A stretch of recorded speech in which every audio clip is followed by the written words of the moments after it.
you're doing too much. If you're grinding, you're crossing off to-do lists, you're running on caffeine and prayers, but deep down, you feel tired, frustrated, and stuck. Can you relate? If so, you're not alone. Many new entrepreneurs fall into this trap, and I did myself, mistaking busyness for productivity. But today, I'll show you an approach that you can use to simplify, focus, and elevate your small business so you can work smarter and not harder. And actually, that is a thing. Working smarter and not harder is a real thing. I used to roll my eyes every time someone said that. But this is what I've discovered, and I want to share it with you. So let's go.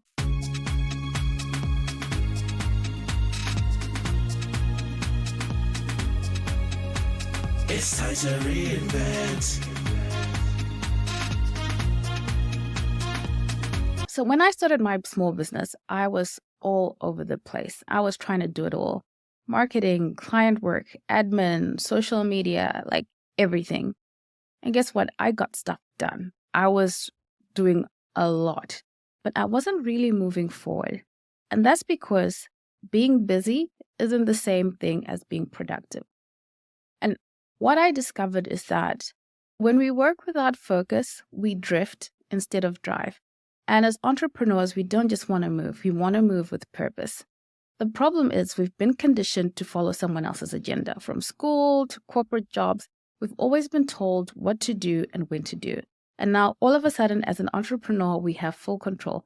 And that's exciting, but to be honest, it's really overwhelming.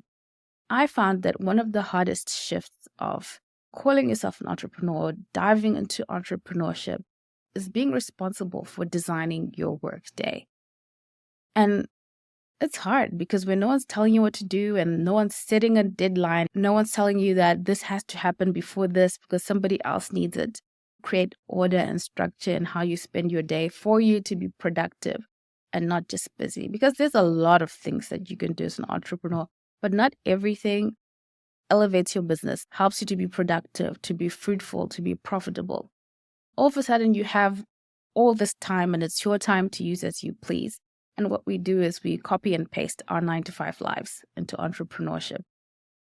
And I heard this said by another entrepreneur that I had on the podcast. The difference between a 9-to-5 job and an entrepreneur is that with an entrepreneur, every activity's got to be results-based.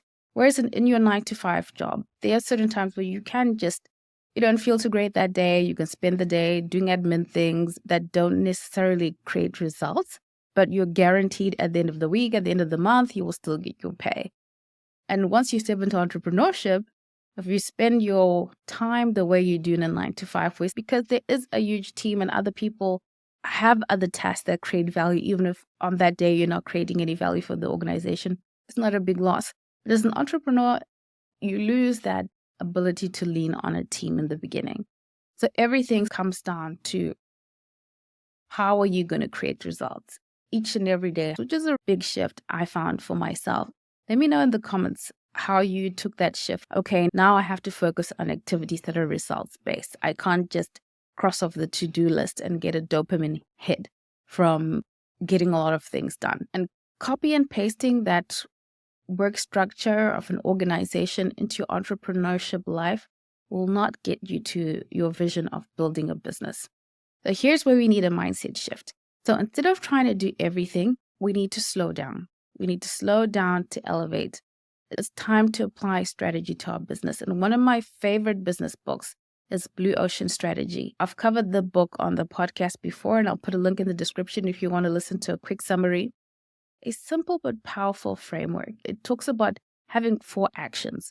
The first one is raise, the second one reduce, third one eliminate, and the fourth one to create. So let's break it down. Raise really means do more of what works. So simply sitting down and asking yourself, what's already working? And not just from, I think it's working. You've been at this a while. You actually have data. You can look at where most of your sales came from. You can look at where you spend most of your time, what you get out of that. Double down on what's actually producing results. The second part is reduce.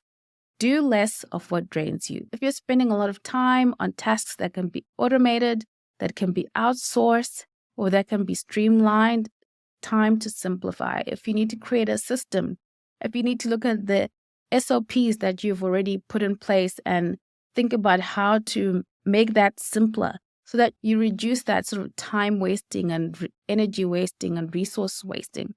The third one is eliminate. You want to cut what's not serving you. And to be honest, this is really hard because everything that you've probably started doing in your small business at this point, it was like your brainchild. It's something that you created or something you started believing that it had a lot of potential. And there's that bias, that sunken cost bias. You spend so much time and energy and resources, money building this thing out. And for you to think about just eliminating it, it's really hard. But this is crucial because in order for you to elevate, you've got to do less. Think about it in your business. Every one thing has 5 or 6 KPIs attached to it. It looks like it's one thing, but it's one thing that comes with 10 things attached to it. And it takes that much more time, which is why it's important to eliminate. And it doesn't mean that you say, I'm never going to do this again. It just means for now. It's not a right now thing. So be honest about what's not working, what's not growing. You've got the data. You can track where your activity is producing revenue and you can see where there's no revenue coming. And maybe it's time to put that thing aside until you do have the capacity, because sometimes it's just a capacity issue. There's potential in the idea and there's potential in the tasks, but you don't have the capacity. And you want to work within where you have capacity so that you grow your capacity. And funny enough, as you grow your capacity, you also grow your potential. But you have to start by working within your capacity. It's hard, but eliminate, cut what's not serving you, put it somewhere where it's a not right now project or not right now activity, and don't look at it again until you've developed enough capacity to be able to do that thing successfully. Understanding that each one thing has 5 things that are needed to make it successful. And if you can't do all 5 things, it's better to shelf that thing for now. Then the last part is to create. And by create, I don't mean starting another thing, but to increase value in the thing that is working instead of increasing activities or increasing projects and increasing tasks. Just thinking about how can you increase value in the thing that's working. So instead of chasing more, ask, how can I increase value in what I already offer? Can you refine the product? Can you improve the client experience? Can you make the thing easier for clients to use? What else is the client asking for after you've worked with them that you haven't yet got a chance to develop something even more valuable to your potential clients and customers? It's looking at how can you create more value within your business. Maybe you haven't had the time to work on building your email list so that you're not constantly chasing leads, so that you can sell to that email list over time. It's just thinking about how do I create value in the product, in the service? How do I create value for the customer? How do I create value in the business? Making what's working even more valuable. And all that takes a lot of time. That's why I said it's time to stop, reflect, look at the data, think about it. And sometimes maybe you do need an external set of eyes.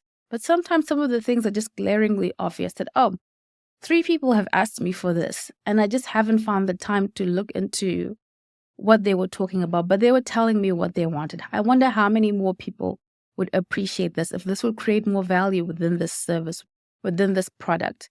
So a lot of those things is slowing down and looking at doing more of what's working, reducing time, energy, resources wasted, eliminating the things that are not working. It's been 6 months, we've poured into this thing, nothing is happening, the needle is not moving, maybe no one wants this, or maybe we're attacking this from the wrong angle, or maybe it's a not right now project because we don't have the capacity. Really having those tough conversations, even with yourself or with your team if you have one, to cut what's not serving you, and then be intentional about creating value with the things that are working, because the more progress you make and the more value you create, the more you fan even the passion for the business.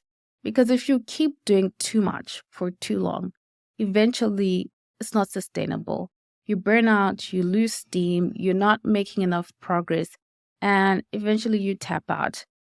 It's hard being an entrepreneur.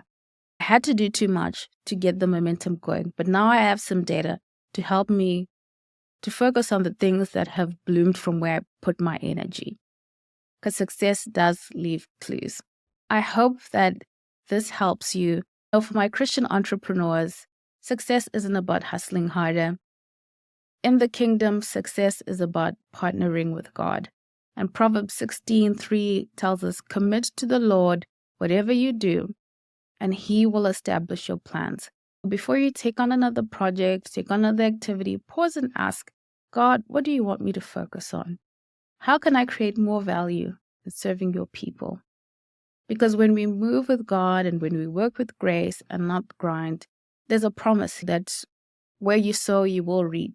And it's only God who multiplies it 30, 100 times. All we can do is sow to the best of our abilities, but we seek for Him to establish our plans. If you've been doing too much, I want to challenge you.